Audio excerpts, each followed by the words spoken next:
بھی سوار کر لیں اور ان میں سے حیوانات یعنی کہ جانوروں کو بھی جوڑا جوڑا سوار کر لیں، لیکن کفار و مشرک میں سے کسی کو بھی سوار نہ کرنا۔ حضرت نوح علیہ السلام نے اپنے ساتھیوں کو کشتی پر سوار کر لیا، جس میں حضرت نوح کے تینوں بیٹے سام، حام اور یافس اور ان کی بیویاں بھی شامل تھیں، اور تمام جاندار کے بھی ایک ایک جوڑا کو شامل کر لیا۔ ابن عباس رضی اللہ تعالی عنہ سے مروی ہے کہ حضرت نوح علیہ السلام نے سب سے پہلے چونٹی کو اور سب سے آخر میں گدھے کو سوار کیا، جہاں پر ابلیس کا بھی ذکر آتا ہے کہ ابلیس گدھے کے دم سے چمٹ گیا اور اندر جانے سے روکے رکھا۔ نوح علیہ السلام نے گدھے سے مخاطب ہو کر کہا کہ تو اندر داخل ہو جا، اگرچہ تیرے ساتھ شیطان ہی کیوں نہ ہو۔ جب سب کشتی پر سوار ہو گئے تو اللہ نے ایسا زبردست طوفان بھیجا کہ آسمان سے زوردار بارش ہونے لگی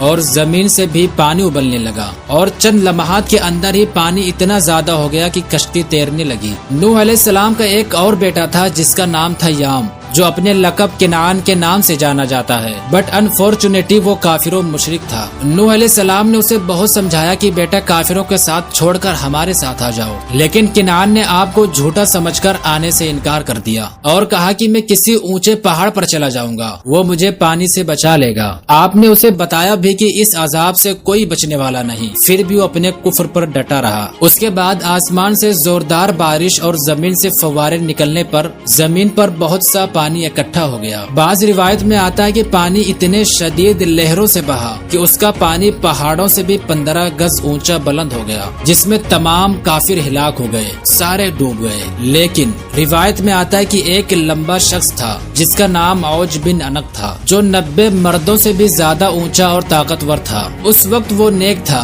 ایون طوفان نوح آنے سے پہلے کشتی کے لیے لکڑیوں کو جمع کرانے میں بہت مدد کیا تھا، اسی لیے اس طوفان میں اللہ نے اس کی حفاظت کی۔ بٹ جیسا جیسا وقت گزرتا گیا اس کا ظلم بھی بڑھتا گیا، جو آگے چل کر حضرت موسیٰ علیہ السلام کے ہاتھوں سے مارا گیا۔ کمنگ بیک دیئر اگین، حضرت نوح علیہ السلام کی جو کشتی تھی اس میں 3 درجے یعنی کہ وہ 3 فلور کی تھی۔ سب سے نیچے والے میں خونخوار درندے جانور تھے اور دوسرے والے میں چوپائے وغیرہ تھے، اور سب سے اونچے والے میں خود حضرت نوح علیہ السلام اور ان کے ساتھی تھے، اور پرندے بھی سب سے اوپر والے میں ہی تھے۔ اور اس واقعے سے یہ بھی پتہ چلے گا کہ اللہ نے خنزیر کو کیوں پیدا کیا، ایون انہیں جو اتنا گندا جانور مانا جاتا ہے وہ کیوں مانا جاتا ہے۔ کشتی میں جب جانوروں نے غلاظت اور گندگی زیادہ پھیلا دیا تو اللہ نے 2 خنزیر میل اور فیمیل کو پیدا کیا، ان دونوں نے سارے غلاظت کو کھا کر کلین کر دیا۔ اس کے بعد جب چوہوں نے تباہی مچائی اور ہر چیز کو کترنا شروع کر دیا تو اللہ نے ایک بلی اور ایک بلہ پیدا کیا جنہوں نے ان چوہوں کا صفایا کر دیا۔ دیٹس وائی آج بھی